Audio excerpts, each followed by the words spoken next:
How's it going this morning? I am doing pretty well. Um, Tired, but that's all right. I'm gonna grab a work order and see about getting a little bit more uh, crafting XP for the bonus goes away. Seems like a good idea. I don't know exactly how long we have before that happens, but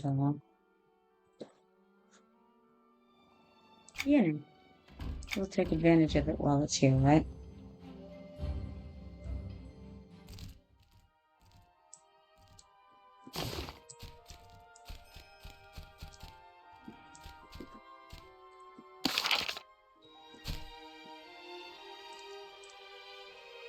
Alright, got a diamond being symbol to make. Only I have to spell symbol correctly in order for it to show up, believe it or not.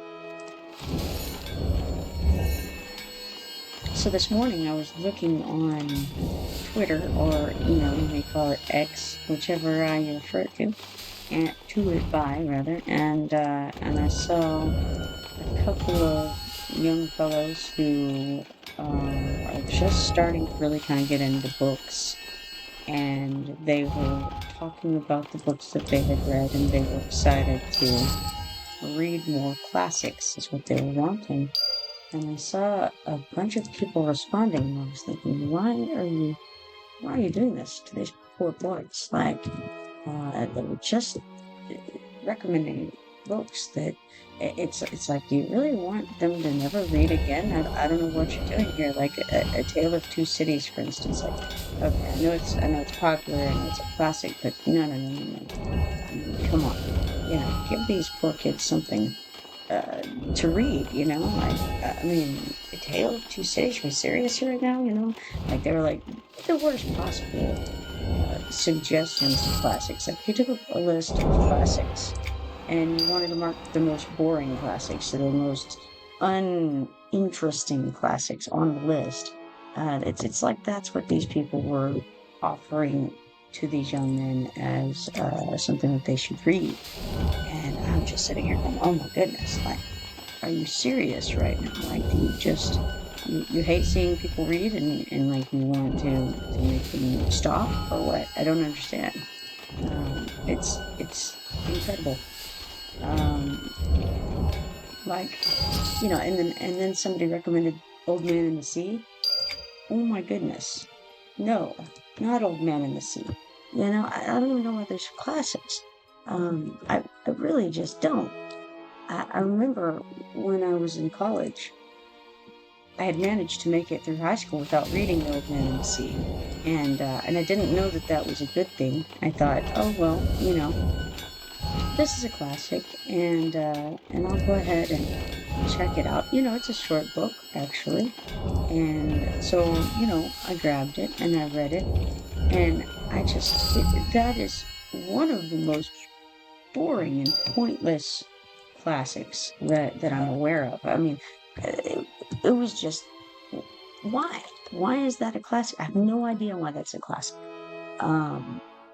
If you were going to, I don't know, if you wanted to read something more interesting than that, and you wanted to read about, the ocean, there are other options here, guys. I mean, the Cane Mutiny is interesting. How about, obviously, there's Moby Dick. Moby Dick is odd.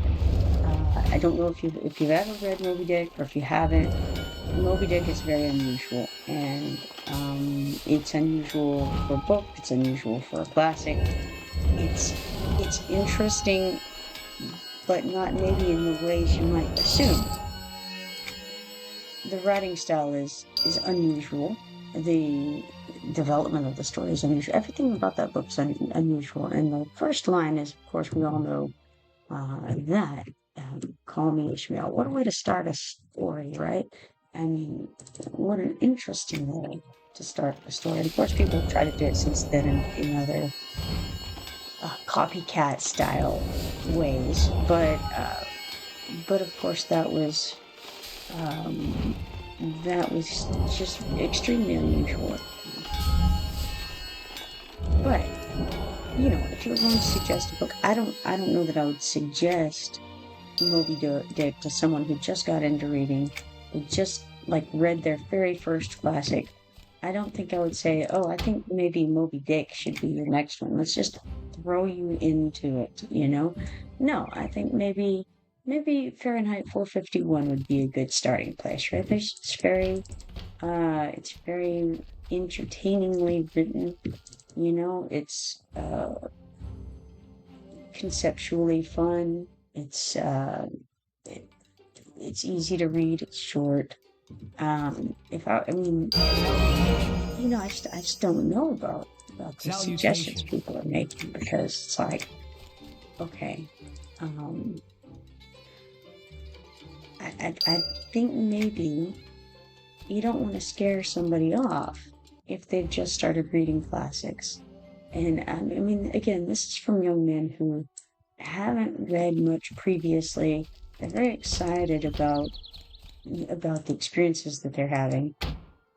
And then you come on and you want to say, well, I'm an English professor, and I think that you should read A Tale of Two Cities. Come on, guys, come on. That's what you got. We've got better out there. We've got much more interesting things to do. There's a myriad of things that you could go with. Of course, Mark Twain was a good writer. Any of his stuff. In fact, I think I told you the other day, I'm going to tell you again. I was just reading a little bit about Mark Twain. Actually, my 14-year-old had shown me this, and I had never heard of it before, which was The Mysterious Stranger by Mark Twain. That's an interesting thing that Mark Twain wrote later in his life, and it was very unlike the other things he'd written. And there was not there's different names for it, because he didn't really have a finalized version exactly. But he had a few different renditions of the concept, which was The Mysterious Stranger. And it's alluded to, if you've ever seen something that I had also never heard of until she showed it to me, which was a claymation claymation movie from 1980. I want to say 1986, 1980s anyway. Incredible that I hadn't seen this prior to her showing it to me, because I was an 80s kid. That's weird that I didn't see it. I do like cult classics and stuff, and you would think I would have run across this, but I didn't. It's a very unusual claymation video, and I haven't seen the whole thing. I just saw the parts that she showed me. But anyway, it is alluded to in that movie. It's very surreal. You would never have guessed, honestly, that Mark Twain would have written this concept. And the fact that then it was put into this movie is very interesting. And again, it wasn't what he wrote exactly that was put into the movie. It was just kind of the general feeling and the general idea of what he wrote. What I saw of that claymation movie was really interesting as well. It was definitely different than anything that I associated with Mark Twain, but I could see it once I'm watching the movie. I can understand what caused them to go in the direction that they did. I know a little bit about Mark Twain's life, and of course I read some of his books. I thought it was interesting too that these young men who were starting to read were being suggested to read Huckleberry Finn, when Huckleberry Finn is the sequel to The Adventures of Tom Sawyer. You would think that, people might say read Tom Sawyer and or something like that. It's just very strange that they just jumping straight to, yeah, go read Huckleberry Finn. I actually am uncertain as to why Huckleberry Finn is held in higher esteem by the educational community than Tom Sawyer is, or, I mean, it's, I don't know. I don't know. It's a hard thing. I think that whenever I introduce someone to reading, or to reading something, and they're a reader who hasn't done much reading, I want to tell them about a story that is entertaining, something that will catch their attention, not something that will bore them or make them wonder why they just did this, or confuse them initially, because some things are for more advanced readers and some things are better for less advanced readers. And I think, I mean, I could be wrong, but I don't think that the vast majority of young people are going to really love A Tale of Two Cities. I've known like one person in my life who told me that they loved A Tale of Two Cities. And it's like I've known a lot of people who say things like, "Oh, I love Charles Dickens, I love John Steinbeck." But then you find out, well, maybe they didn't actually read any Charles Dickens or John Steinbeck. They've seen like movie renditions of those works, but they haven't actually read the works in question. And then I go, huh, that's very interesting. Now, there was one who told me that his favorite was John Steinbeck, and he claimed to have read John Steinbeck books. I don't know. Maybe he did. I remember when I was in college, I had this friend, and he told me that he loved to read. And then, upon further discussion, I discovered that he hadn't read very much. He said he loved fantasy, but it turned out what he meant by that was that he had read Terry books and Terry Goodkind, right? And that's about it, you know. And then he was telling me that he really loved The Wheel of Time, Robert Jordan's The Wheel of Time. And at that time, I had not read The Wheel of Time. And so, he said, hey, I've got the books, and at that time there weren't a whole lot of them up. And he said, so I've got them, and then we'll loan them to you, so you can read them. And so I remember I started reading the first one, The Eye of the Dragon or something like that. I can't remember. That's not right. I can't remember. It doesn't matter. First book. And I mean, just within the first few pages, I was unimpressed. And I started reporting back to him. At that time, I was not the kinder, mellower me that you see today. I was a little more, let's see, critical, maybe you might say, or, how do I explain it? Less,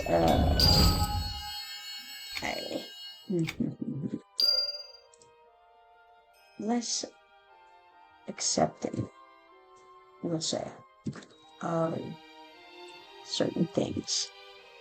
And so I said, hey man, this is not very good, it's poorly written, first of all, and second of all, it's very much a copy of like everything that you can copy in fantasy, right? And I was laying out as I was reading what exactly he was copying at each stage of it. And going, this is like very basic. This is very, and so I was very unimpressed. And he was pretty downcast that I had that reaction to it. I was pretty surprised, honestly, when I read it because, I wasn't expecting like something glorious, really, but because I knew what he had previously been exposed to, I knew it wasn't all that much. And so I was like, not expecting a great deal, but at the same time, I was expecting a little bit of imagination, or something. I just was expecting better, and so I I definitely didn't react in the way that he wanted me to.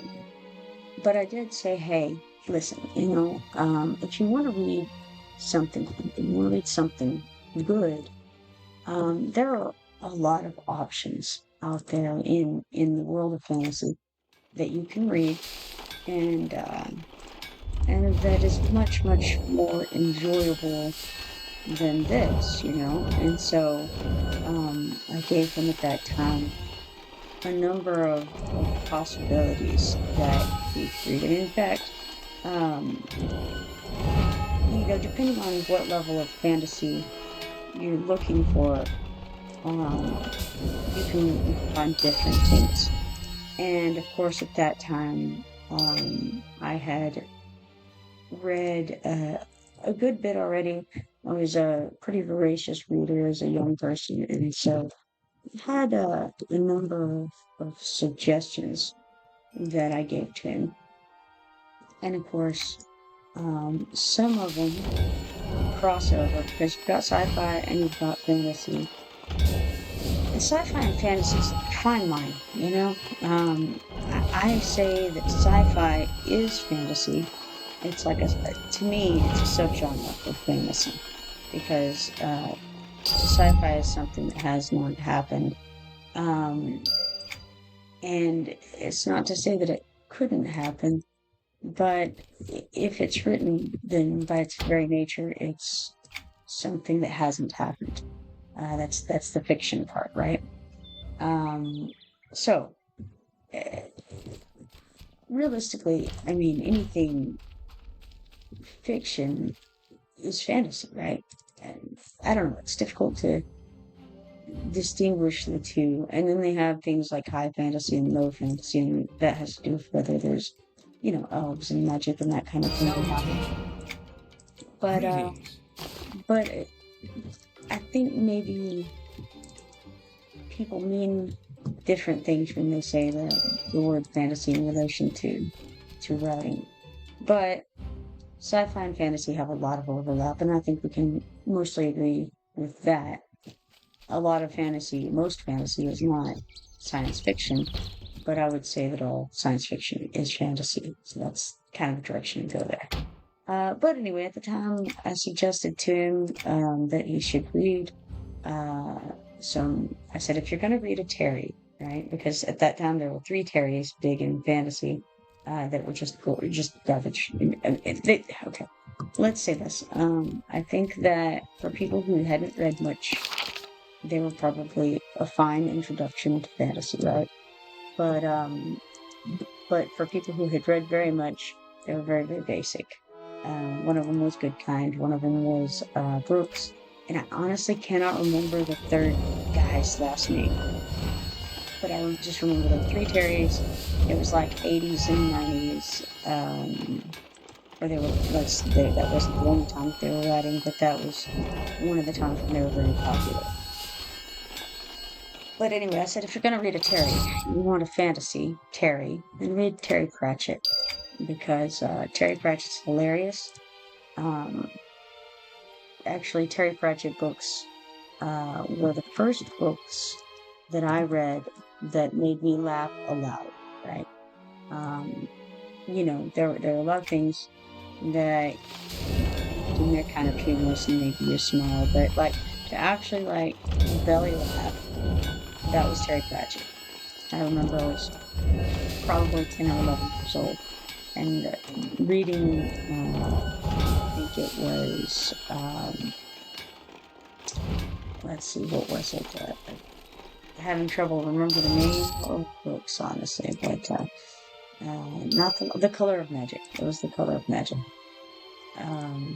And again, 10 or 11 years old, and just such well-written stuff. And so, you can really,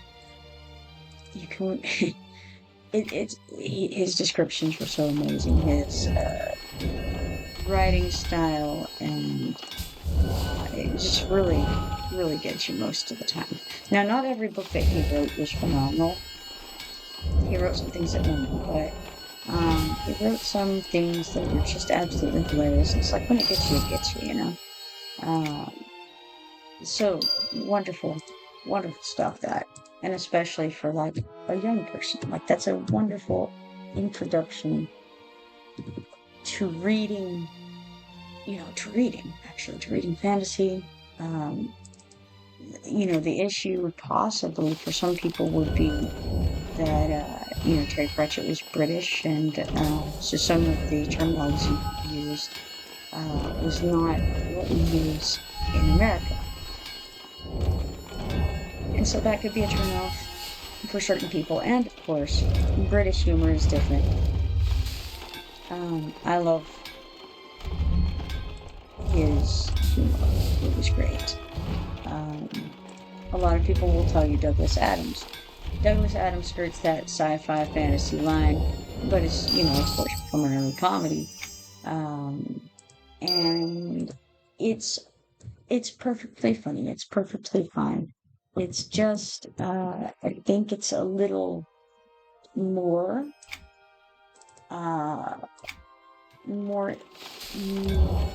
difficult to get into than the Terry Pratchett stuff. Now, when I say this, what I'm referring to actually is The Hitchhiker's Guide to the Galaxy. There is another series written by Douglas Adams that is, in my opinion, much better than The Hitchhiker's Guide. And that is called Dirk Gently's Holistic Detective Agency. So if you enjoyed The Hitchhiker's Guide, or actually if you enjoyed Terry Pratchett, you should definitely check out Dirk Gently's Holistic Detective Agency. It is hilarious. It's on par, I would say, with the Terry Pratchett stuff, and it's not very well known at all, unfortunately. Hilarious stuff in there. So that's more along the lines, of what I was suggesting to my friend. And then there are some things that are just good books or interesting books. As far as odd goes, there is a series written by Roger Zelazny, and it's called The Amber Chronicles. If you want something weird, there you go. There's something weird. If you want something else unusual, there's another series, and it's I cannot remember the name of the series, but it's written by Stephen Brust, Brust. Brust. That's weird. I'm not going to say it's wonderful, but it's definitely unusual. I remember when I was young, again, probably 10 or 11, I read another book called Bedlam's Bard, Bedlam''S Bard, Bedlam's Bard. And that was interesting. It was well written. There are 2 books in the version that I read. So it's like one of those books that split, it has a section where it's like book 1, book 2. And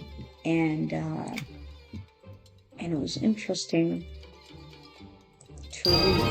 And I think that you might have to be very young to appreciate it. I haven't read it again since I was an adult. But but I read it at the time, and thought it was very interesting. It had a little bit of humor. It wasn't over the top. And it was a fantasy story, unlike any that I had read at that time. Interesting conceptually to me, and again, this was as a 10 or 11-year-old child. So, if you haven't read that, you might pick it up again. I think it would be best received by a younger person, although it touched on adult topics. So,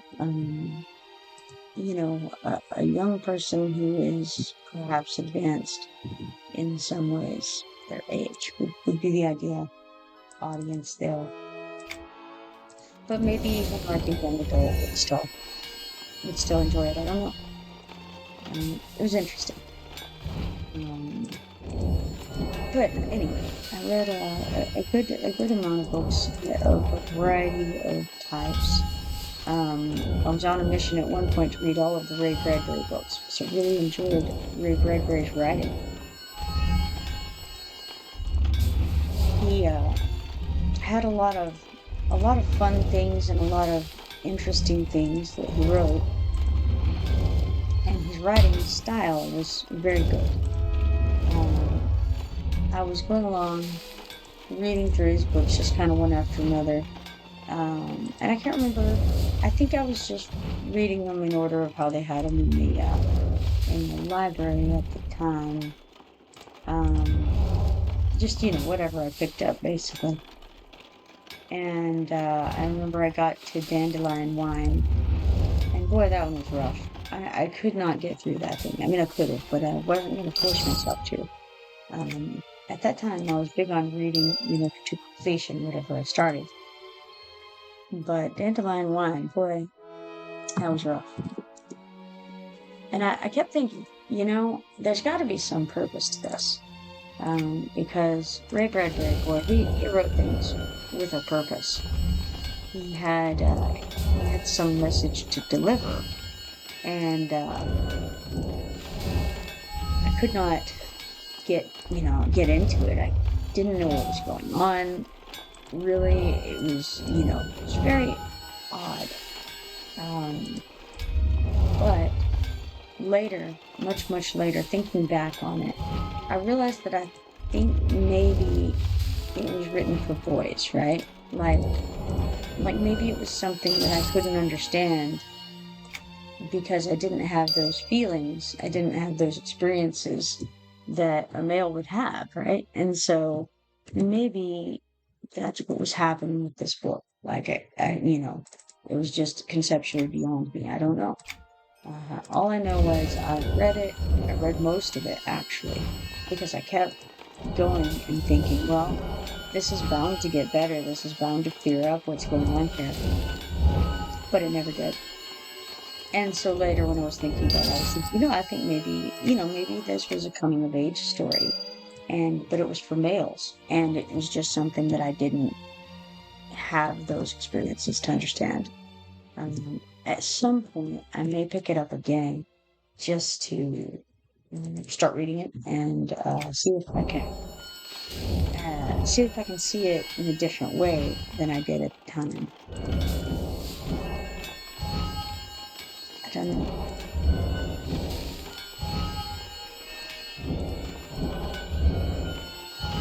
But anyway, I wouldn't recommend Dandelion Wine, I'll tell you that right now. But I was thinking back to this young fellow on Twitter asking for recommendations, essentially, talking about his reading journey. I was just thinking, why is it that so often in school, in public school, the curriculum demands that you read things that are horrible, right? They're not good books, and they call them classics. And there are a lot of great classics. So why is it that they go down the list of classics that are available and they go, okay, what are like the worst books that I could choose? Like The Great Gatsby. I mean, come on, The Great Gatsby. Who likes that book? It's terrible. It's not something that anybody, you know, I mean, most people in a public school are not going to be identifying with the characters. It's it's a terrible book. It's terribly written. It's pompous. It's no, why? I don't understand. There are good books out there. We could be reading. Okay, here's another thing. They'll have you read Sir Arthur Conan Doyle. They'll have you read Sherlock Holmes, right? Something by Sherlock Holmes, or something not by, but something by Sir Arthur Conan Doyle. That's a Sherlock Holmes story. Okay, and I'm not knocking Sherlock Holmes as a concept or anything like that, because it's much more entertaining than than some of what they have here. A Tale of Two Cities comes to mind, but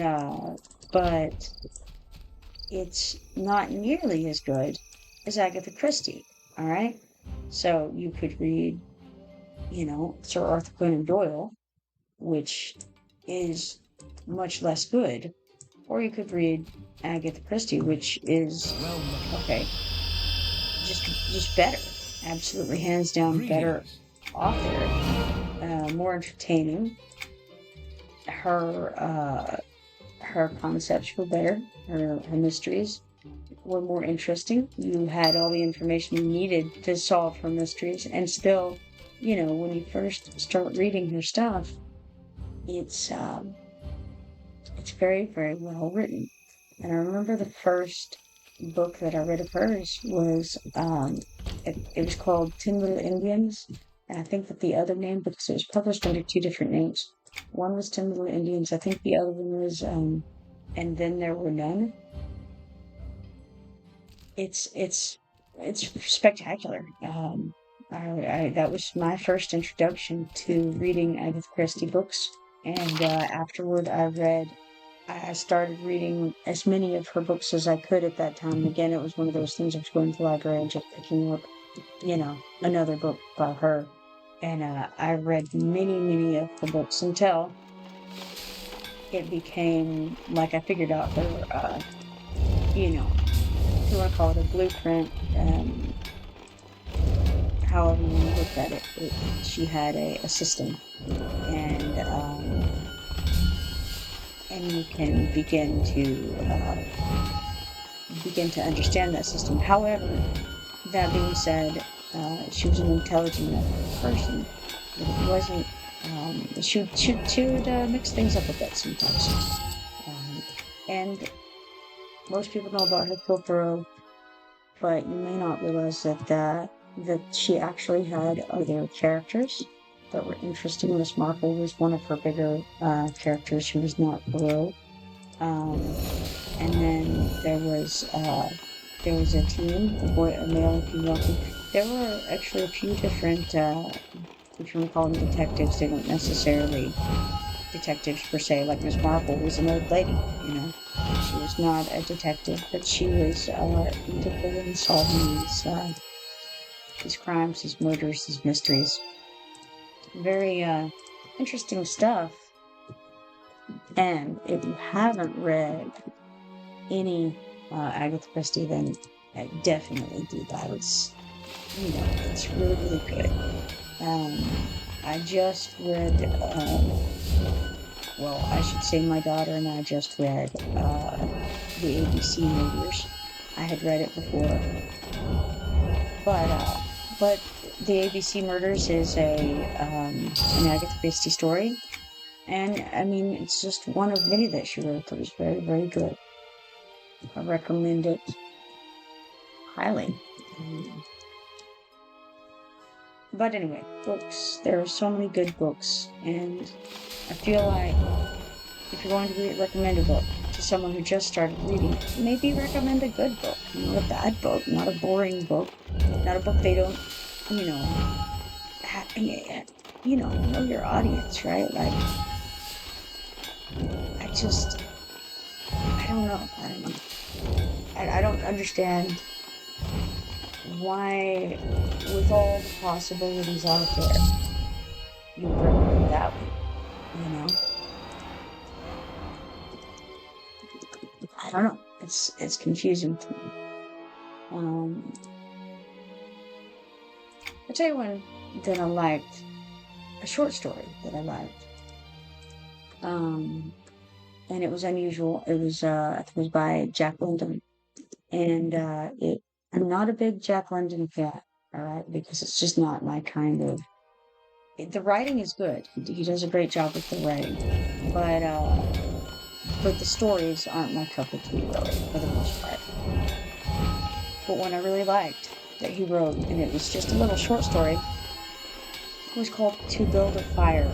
And if you haven't read To Build a Fire, it's not long at all, but it's very well written. It's very impactful.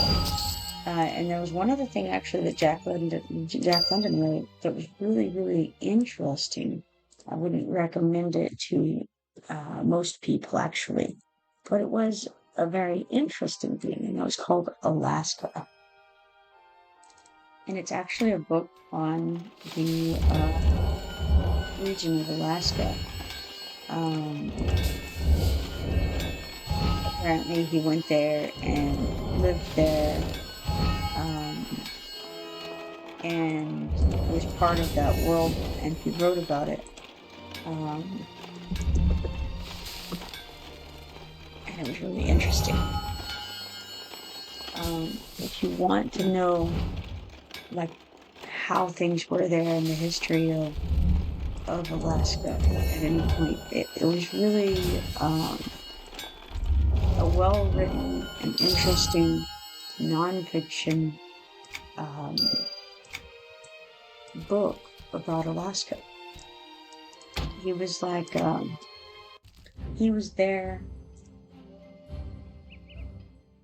during like gold rush, and he had initially gone there looking for gold, obviously, like all the other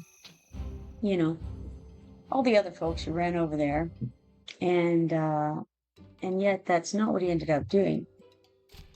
He ended up, I think, just guiding people kind of along through that terrain. Greetings. It was very dangerous, and so he ended up making, I think, a lot of money guiding other people to go try to find gold out there. It was interesting, and as a result, he wrote White Fang, and he wrote The Call of the Wild, right? And both of those were as a result of his experiences out there in Alaska at that time. And the book about Alaska that he wrote was very, very interesting. It's filled with good information. It's pretty thick for what it is, right? It's not a huge book, but when you see all the content that's in it, it's very compact for what it is, and I think well written.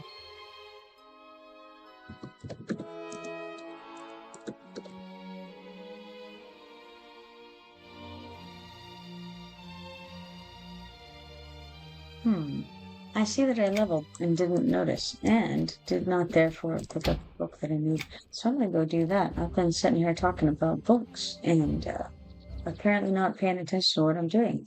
So, back out I go to go find myself an advance, or not an advance, a regular old shriller book. And the cool part about this is that that means I can make myself some jewelry more appropriate to my level, which would be cool. Definitely could use the upgrades,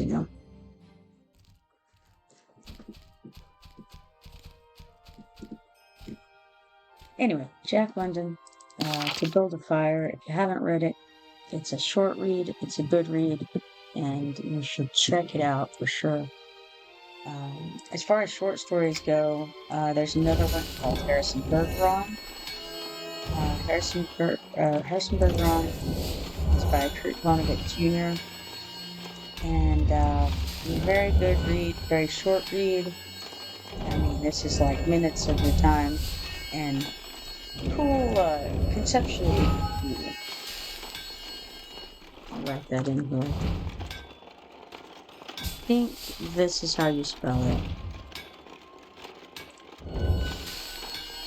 Let's see.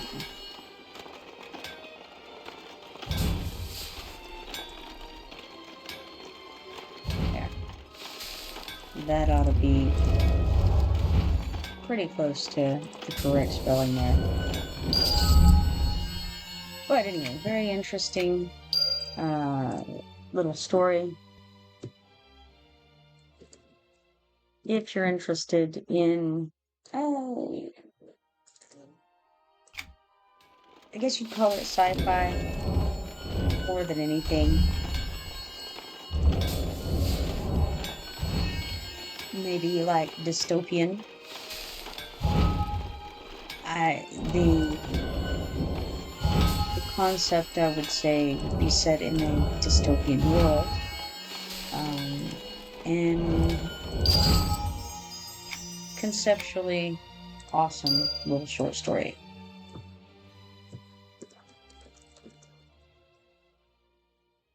But there are a lot of cool short stories that I think even someone who doesn't really like to read could appreciate. I think one that most people know about, I hope, is called The Most Dangerous Game.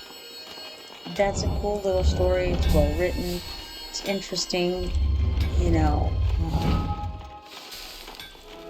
And again, if you were talking to somebody who just started reading, I think some of that could be something they could really get into, right? Like, maybe start small, you know?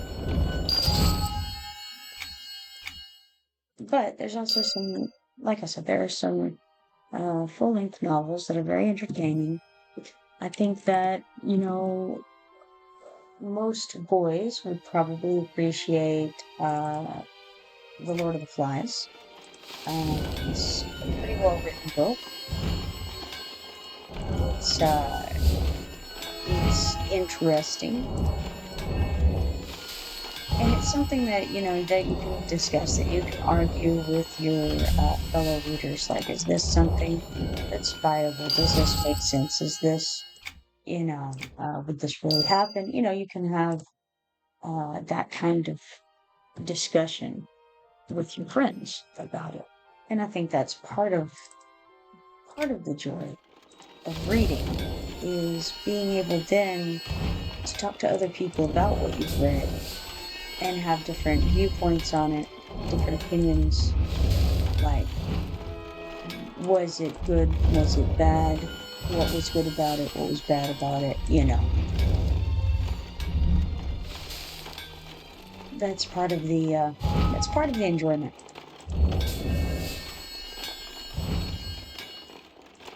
And I think that The Lord of the Flies is one that can spark that kind of discussion. And I don't know that we need to analyze them necessarily. I'm not sure that's an important part of it. Like, you know, there's this, you know, symbolism going on. Well, okay, if you want to discuss symbolism, sometimes, maybe, but so often people are reading into a book more than is necessary.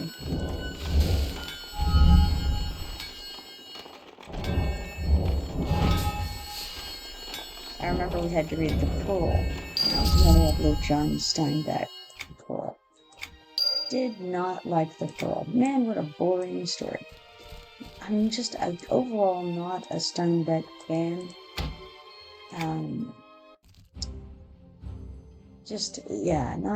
Not something I enjoy. I did not ever read Of Mice and Men. Always intended to. But of what I've read of Steinbeck, he's not my guy, you know? And certainly The Pearl was just garbage. I mean, it was, and it's because, okay, You read this story, Greetings. and when you're done reading it, you've just wasted your time, really. It's, it's like, okay, this is horrible. Basically, everything's terrible that goes on it's like, I don't know if you've ever seen this movie called Requiem for a Dream. If you haven't, don't, honestly. It's not good. But I felt the same way, kind of, with Requiem for a Dream um, as I did with The Pearl. Like, it's about these people. They're not very good people. And it's not that they're bad people, I just don't identify with them, really. And they make bad choices. Let's just say that. They consistently, every time that they have the opportunity to make a decision, they consistently make the worst one they could make. And they end up having terrible repercussions from these bad decisions that they constantly make. And I think that's part of my problem with it, is like, okay, so they continue, given the opportunity to make a good decision, they choose to make the bad decision consistently. And I just don't have a whole lot of sympathy for that. And then, as a result, bad things happen. Both of those things are like that. The Pearl and Requiem for a Dream. And you sit there and you read it or you watch it, and at the end of it, you go, okay, well, I just wasted my time watching this, reading this. It's like, what was the point here? That making bad decisions leads to bad places. I think with the Steinbeck one, with the Pearl, we're supposed to feel sorry for these people, but I didn't find that was my reaction to it. I don't know.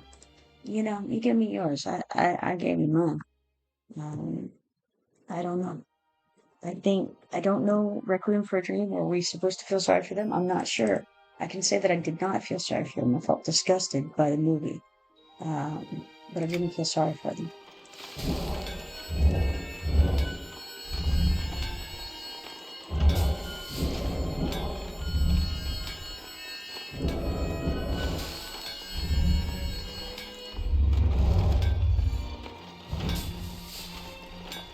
Anyway, I don't know. I never read The Grapes of Wrath. I remember when we were in high school, a teacher of mine showed us part of the movie The Grapes of Wrath.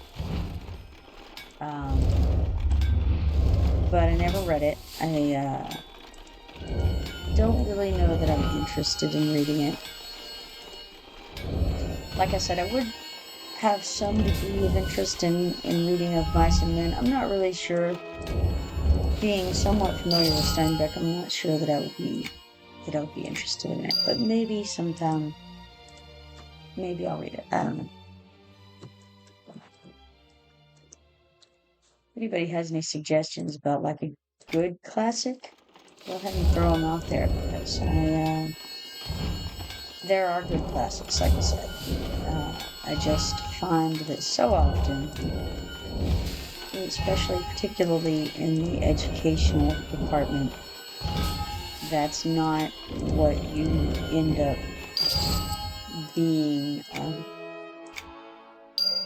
forced or encouraged heavily to read. One that I do want to read, and I haven't yet, and I think maybe most people have, or I'm not sure, is 1984. I do want to read that at some point.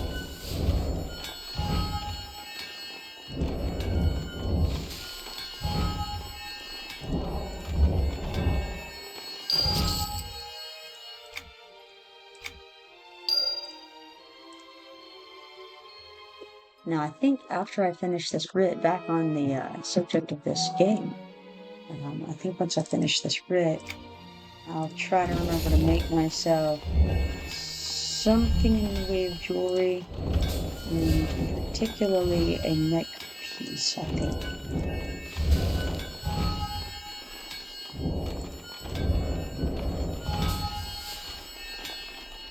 But I'll have to first see about getting the book. Because as you know, I ran off without even realizing that I had leveled. So, let's see what we've got here. Nothing in the depot. However, I'm going to throw this food into the depot. And then, yeah, let's see. What have we equipped? I've put my lightstone back on.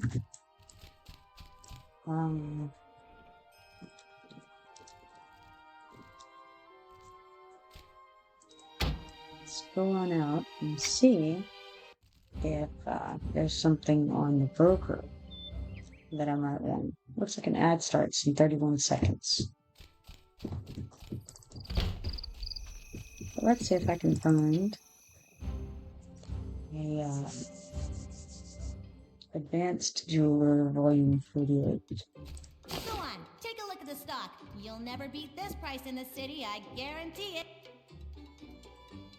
I certainly can. Yes, that's extremely cheap. Grab that. Now, what do we have in here?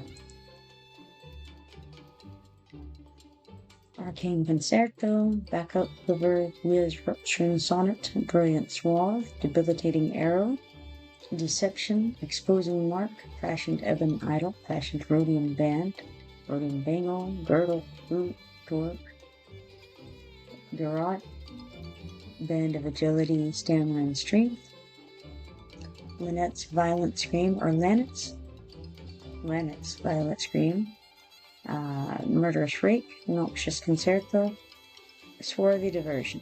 Alright, very cool. Let's see here what these rhodium pieces look like.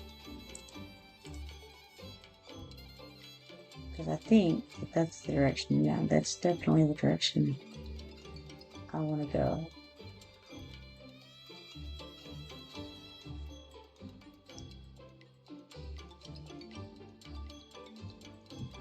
I'm pretty much a couple of points better in everything.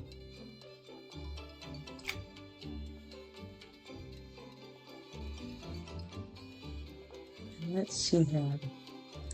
The torque would be the one that I would want for my net, and that's just so much better than what I have on. Like, so much better. Alright. Excellent. I'll definitely scribe that, and then turn this in. I'll accept this just as a placeholder for now, so that I don't pull up my journal and be unable to get it without deleting something. Alright.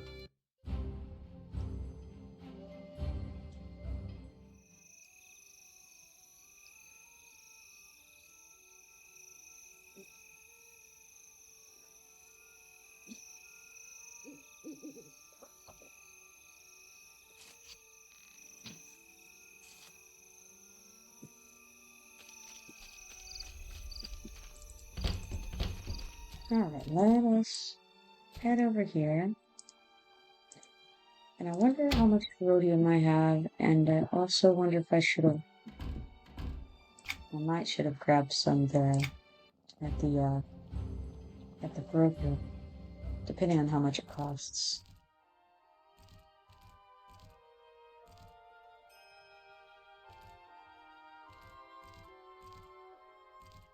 But we'll see. We'll go in and check it out.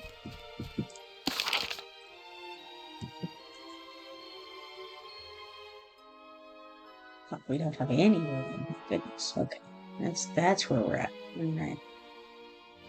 But it definitely, I think rhodium is used to make mage spells as well, I believe. So maybe, it's ridiculously expensive. Let's go see. Oh, I won't even go that way. I'll look from the board here. I can't buy it from the board, but I can certainly see what it costs. Okay, so that's 1 platinum and 83 gold is the cheapest, and that's its darkest comment. Now I will go out and I'll check on the fence and see what it's looking like over there.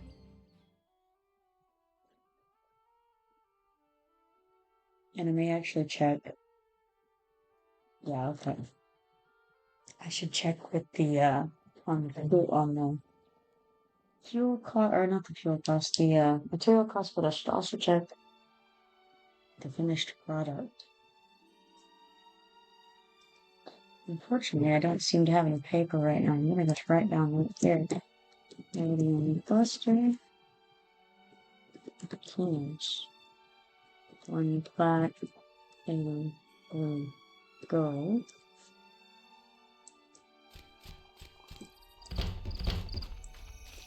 And then we'll go running over to check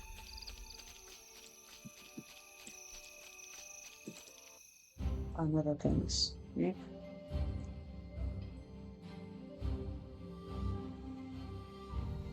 For instance, how much is each jewelry piece,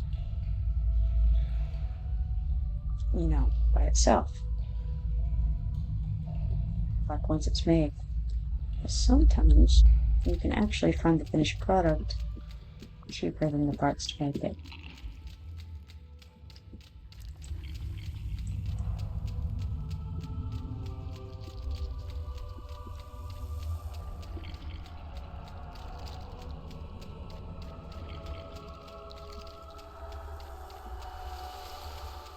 But we shall see.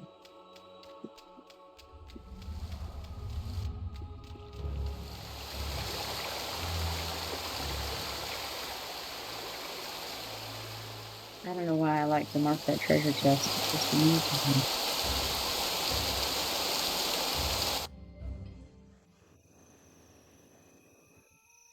Going to Qeynos Harbor, I honestly should have just gone to the bell and taken that, since it's right by the broker. But that's alright. Clearly we needed a bit of a run this morning. It's good for the old legs, right? And good for the heart. Get you out there. Get the blood pumping, In fact, hey, it's a bit of a sprint. Antonica hasn't sprinted today.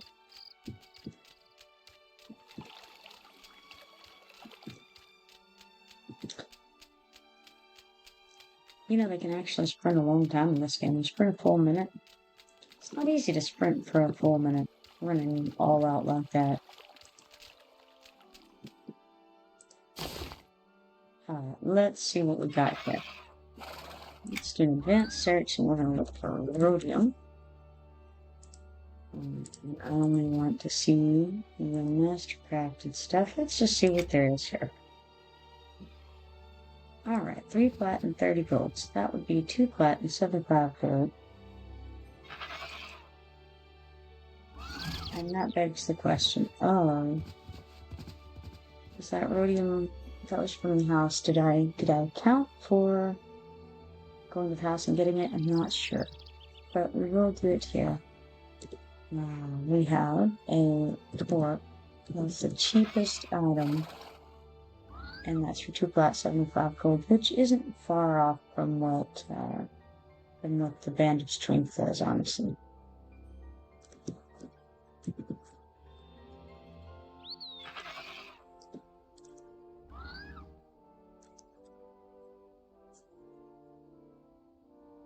But alright, so that's what we're looking at there.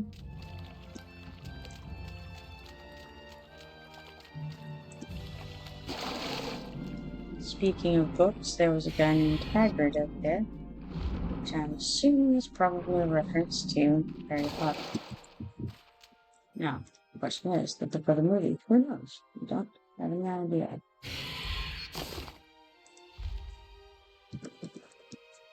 Well, we're gonna just look up Building Cluster first. Yeah, it's not any better over there, I'm afraid. And then we're going to check out rhodium. Mastercrafted. Let's see what there is. Oh, it's even worse. 3 platinum. Alright, well, now we know. What we know is that we need to go harvest some rhodium. Also, another thing that I know is that I very badly do need really all of the rhodium jewelry. This is why I'm dying so badly out there partially.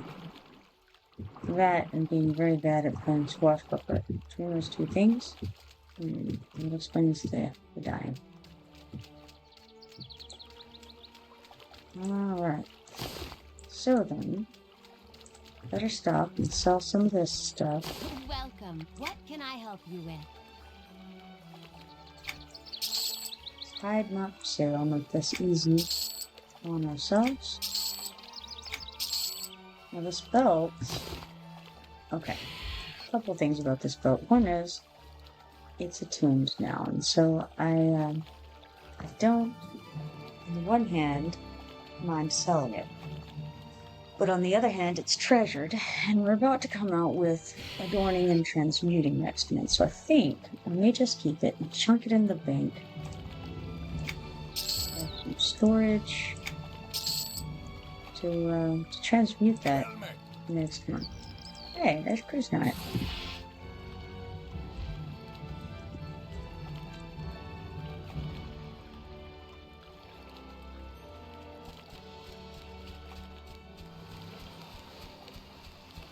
But yeah, so alright.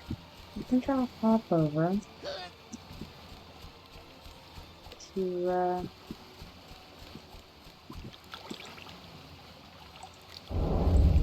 it doesn't really matter where. Put this in the bank. You know what? Actually, it would be really very easy to get to the bank. So let's just go back over there.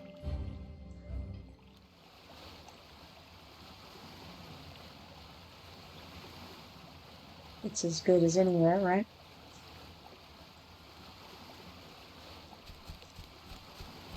So off we go, and let's see, what else might I want to throw in there? Anything?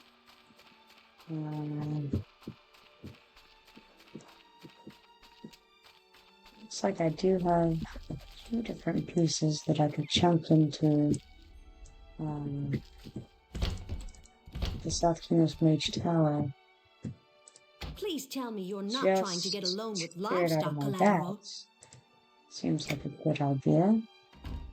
So that would be 3 more slots for going out together. I definitely have a lot of stuff in my bags. Part of it is all of the various potions and poisons and then totems. Yeah, there's so many consumables hanging around. I don't need Please a tell me darkened you're dasher not shard trying to get a loan on with my livestock bags, collateral. because the one that falls over the split paw is a glowing wizard shard. No need to have the other one. These are quest starters, and really, I'm on this one, so I don't. Maybe I better not start throwing them in the bag, because if I throw them in the bank, later on I'm going to be out there in the world, needing to read some book, and then not having it, and going, oh man, that's right, I left it in my bank. Because that is how I do it.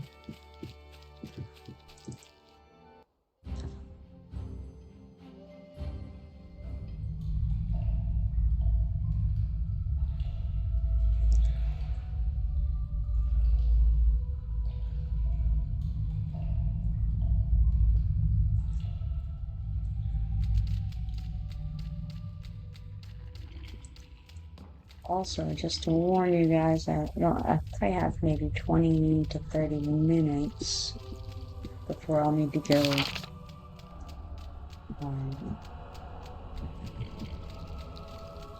get some things done this morning. It's a little earlier than usual today.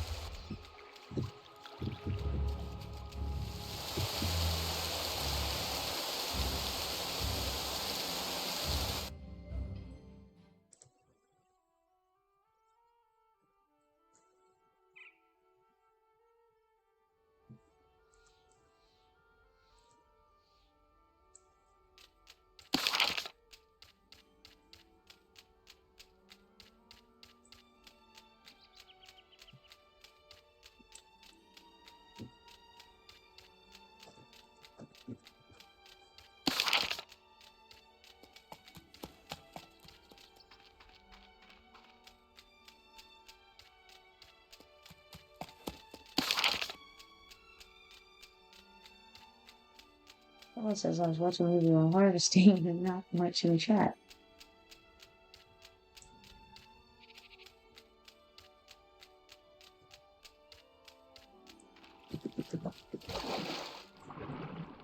Hey, you there in voice? I can hear you, not very loud. Oh, interesting. It's probably my settings. They always like default back to low. We're all very proud of you and your Interesting. skill. I'm afraid you've grown beyond the ramblings of a mere pupil. You need to seek out my teacher, Chronicler Steelwill. I won't be on too long this morning, but I'll be back on later on. Goodbye, friend. I'm actually about to go out harvesting as well.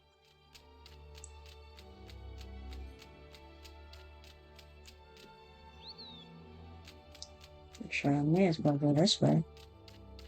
Because I think I'm just going to take the ticket to Prey Neck Forest and then go to Enchanted Lands in Rivervale. But you know what? I could do Fear. I suppose I'll do Fear.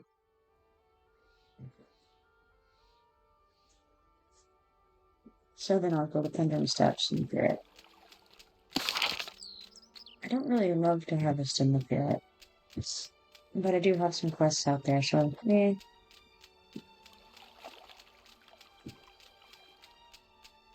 And there is Hydrated Swoop.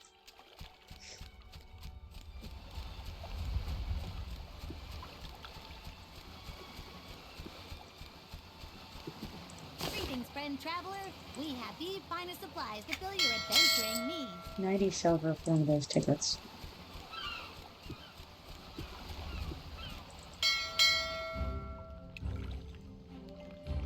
When you get one, you take the bell at the end of it off that I just went to, and it'll take you straight to wherever you bought the ticket for.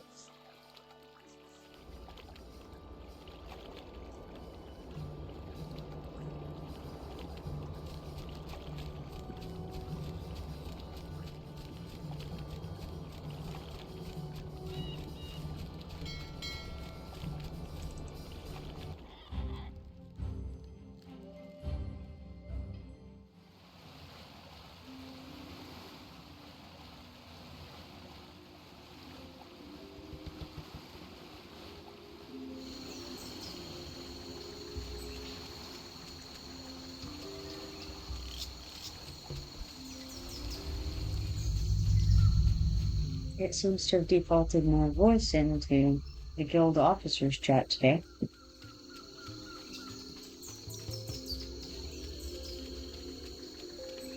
You never know what, yeah, exactly. You never know what it's going to throw you into. Yeah, it's kind of weird. I'm gonna switch to guild. Good idea.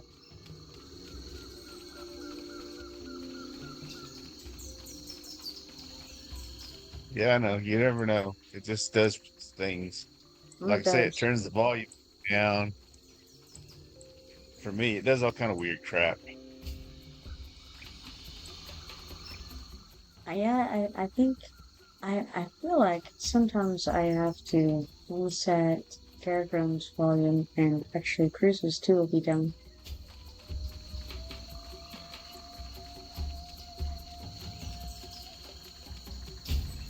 Keep having to turn down the TV. I've got a stupid movie on just in the background now. The other movie was okay, but at the end of it, the guy like got his hearing damaged, and so everything was muted. The sound was, and so I had to turn it up to hear what was going on. And then this movie's loud. Yeah. The commercials are always louder. See, it defaulted him down low again. Had to turn him up. But yeah. I can.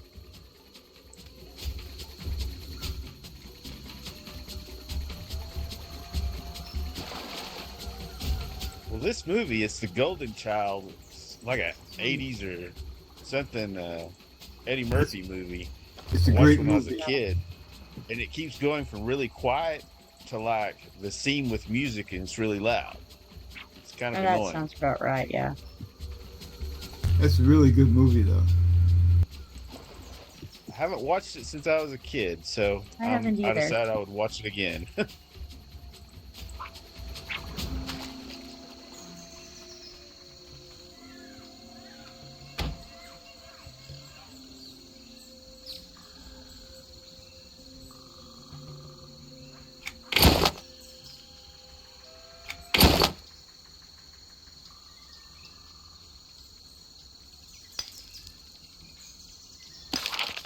I just watched Baby Driver, which I had never watched before, and it was pretty good. Never seen that one. I haven't either. They talk about it on Reddit places all the time, so I decided to watch it. Plus, it was on Netflix, and I was just flipping through the news or something.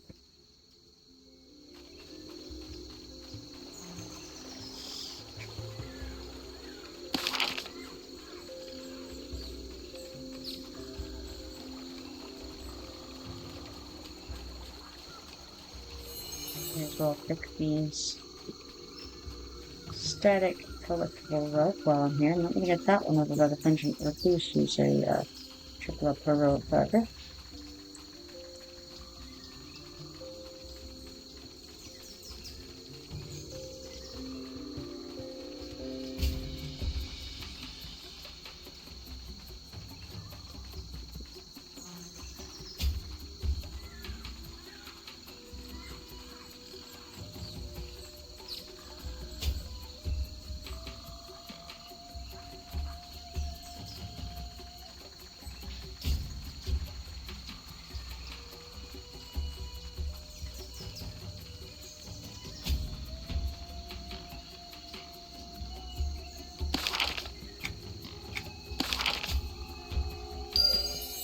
You wouldn't like Baby Driver anyway, though. It's just mostly an action movie.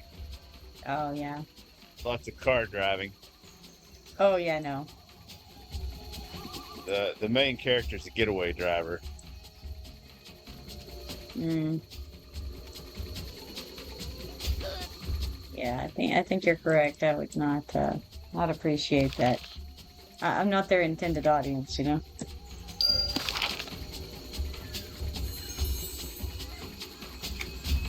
Sounds like something I might like. I like movies with cars and stuff. It's pretty good. It had some good actors. Like I like Gone in 60 Seconds. That was a really good movie. Yeah, nope.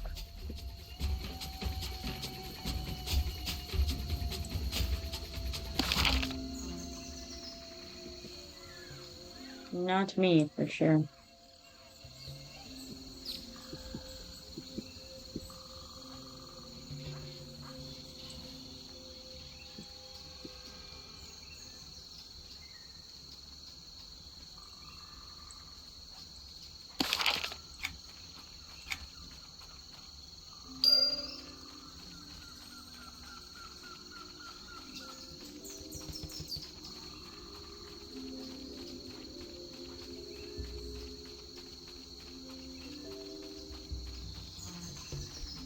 Did you see the previews yet for the new movie that's coming out where the woman dies and then she goes to heaven and she meets up with two of her ex-husbands?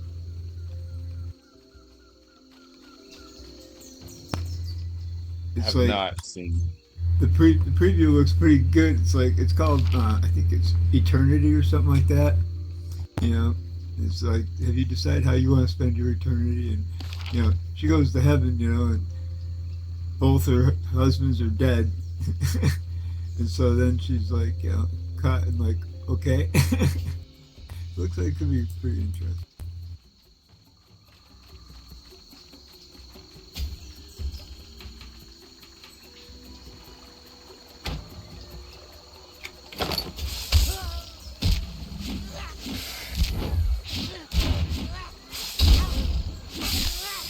Guess that'd work out okay. All them old time guys had lots of wives, so she just had more than one husband.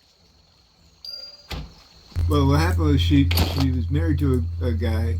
The way it goes in the previews is she was married to a guy. He died, and then after he was dead for a while. She remarried, and then he died, and then and she goes to heaven. So.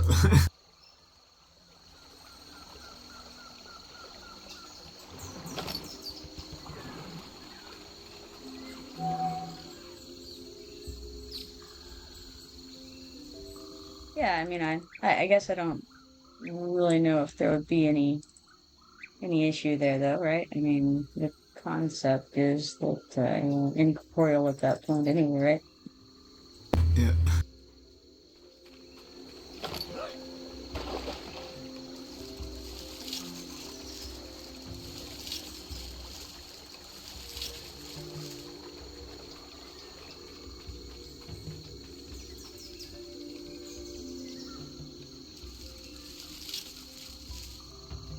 I don't know. If I went to heaven and I met up with both my ex-wives, I'd just say, "Can I just be alone?"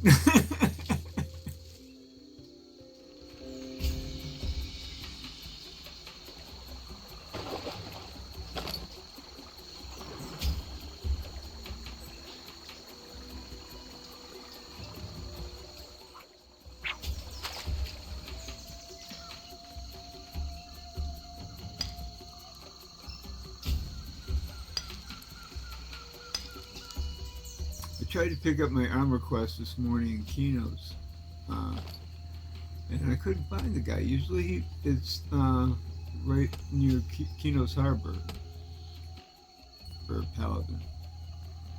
Yeah, it should be Ian. Sir Ian's quest. Yeah. Yeah, that's the one. Make sure that you have your overhead quest icons turned on for things that you've got level 2. Let me see. Oh, you're level 19. You shouldn't. Yeah, that shouldn't be an issue for you. Can you pick it up before 20? See, I'm thinking maybe I have to be level 20 because I didn't even see him standing there. I was like, where is the guy? I'm like, maybe I need to be level 20 to have him pop or something, You may have to be level 20, but he should be standing there by that building, so you know where the bank is. Yeah. Yeah. Maybe I just need to relog or something. Because I've done the quest a few times, it's like, oh, this will be easy. I can just go right over there. I'm like, okay, buddy, where are you? Right. Well, maybe he fell through the earth, If you go over to where he normally stands and you do /hail Ian, it should pop him up if that's what happened. Yeah, well, I just decided to take and shoot over to Commonlands and pick up Return of the Light and get the Light Stone. Yeah, there you go. And then head back over and try and get it again.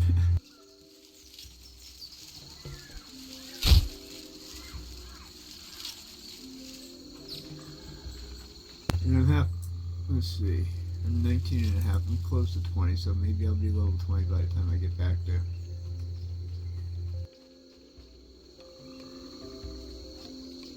What level do you have to be to pick up Shiny Brass Halberd again? Not sure.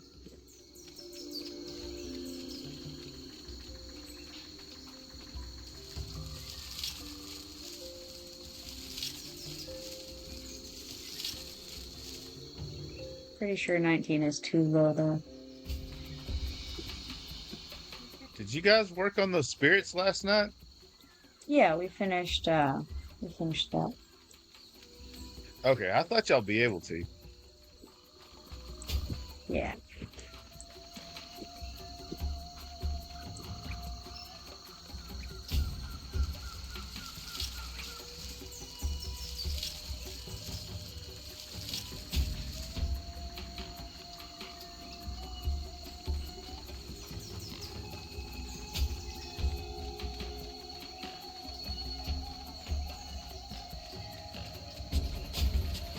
Don says it was easy with some DPS. Yeah, I agree. It was not bad.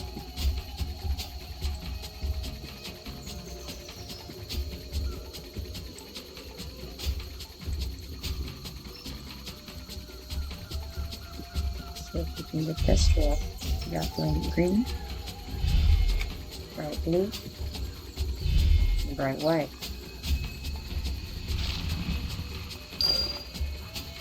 And we've got a damaged ancient plate of 2 scrying stones, and I will take the scrying stones. I already have this, which is neutral, so I'll destroy it. And then we'll see if this goes off. Dim white, bright white, bright blue.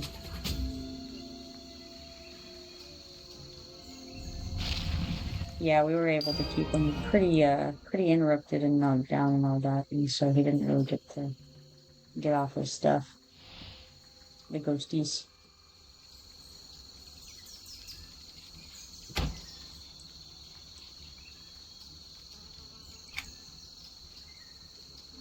Fine. And you need to see about the standard weapons. What kind of unified standard stuff do we have? We have marshals, darkness, diviners.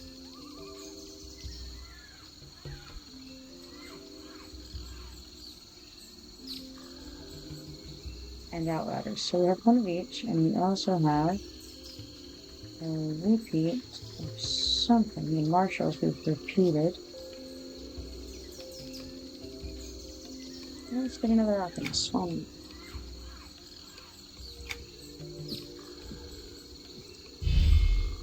Right, this time we got soft red, bright blue, and bright red.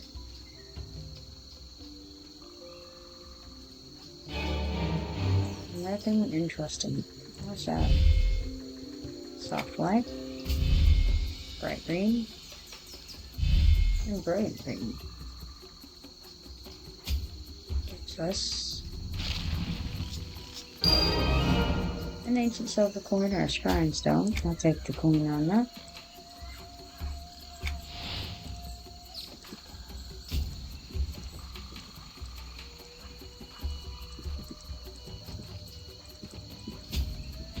Alright, looks like that's all we're going to get out of that.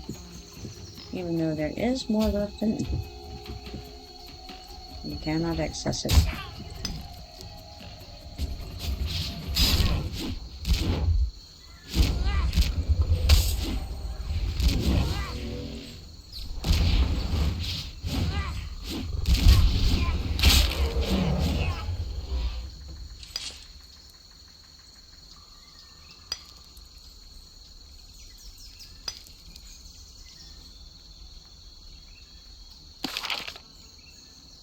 Pretty sure I already have those, but not 100% certain. And I don't.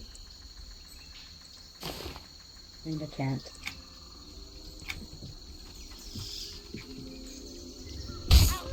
Ah well, maybe another time we'll be out there and have a little room.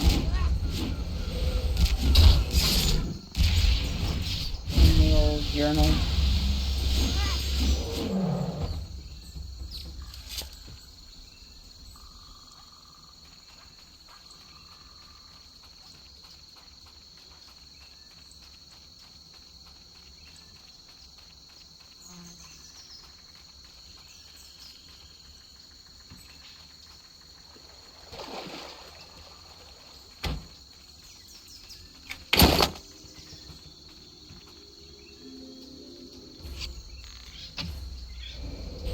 Water skaters are for a city red. I think I needed 13 of them initially, which means I still need most of them. No, I only needed... Okay, that's the snake-type creatures. Okay, well, I guess I don't need the water skaters for that. Interesting. Must be another type of the water guys. Let's see. Edge gliders is what I heard.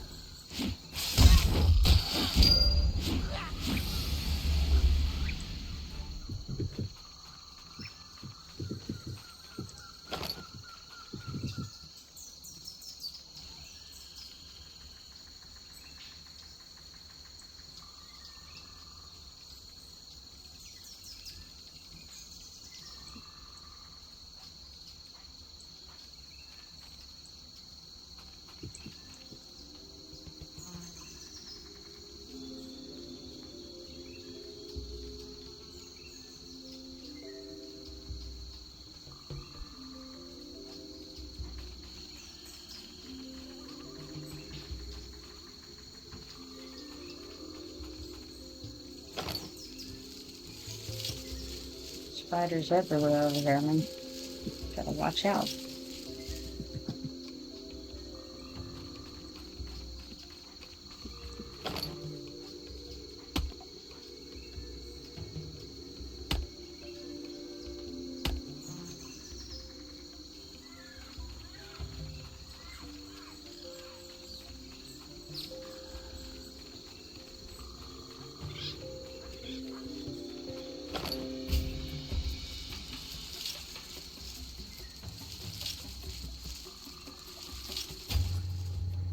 I just got 2 black and iron off the same cluster here in Common Nice. Lands. And a glowing stone. I don't consider those rares, like I said. Right. Yeah, there's more like uncommons. Yeah. The 2 black and iron is not bad. Right? I love the Common Lands for harvesting, I'll tell you. But now I need steel. I'm growing the black and iron.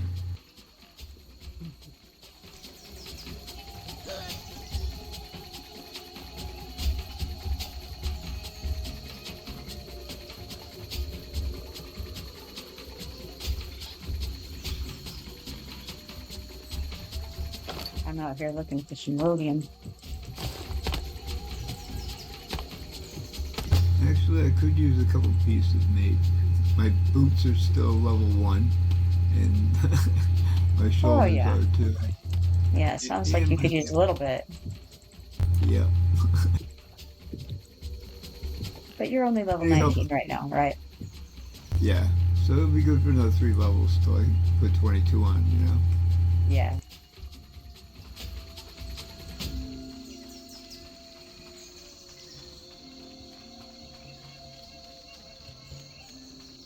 Just trying to find that wisp right now.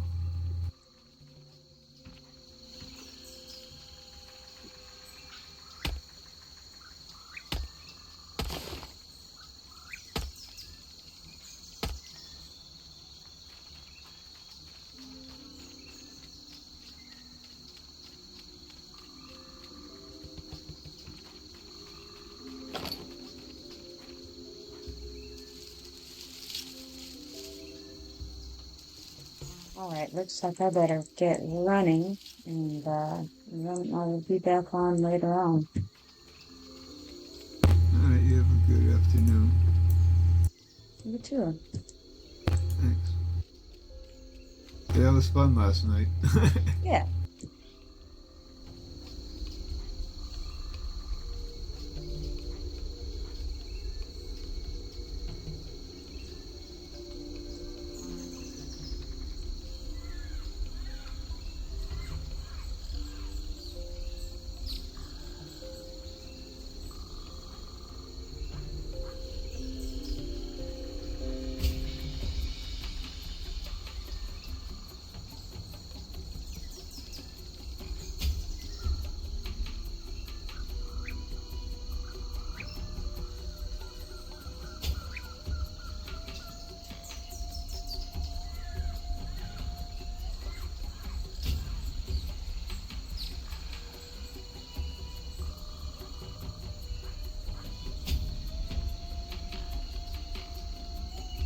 Alright, I'm going to log off over here. And hopefully it won't take me more than a couple hours to get back on. Hopefully. I'll see you then. It's been a pleasure streaming with you. If you haven't followed me yet, be sure to do that so you can see when I go live. You can turn on the notifications. That'll give you a message when I go live. So, alright, I'm going to get off for now. And again, hopefully a couple hours from now, I'll see you all again.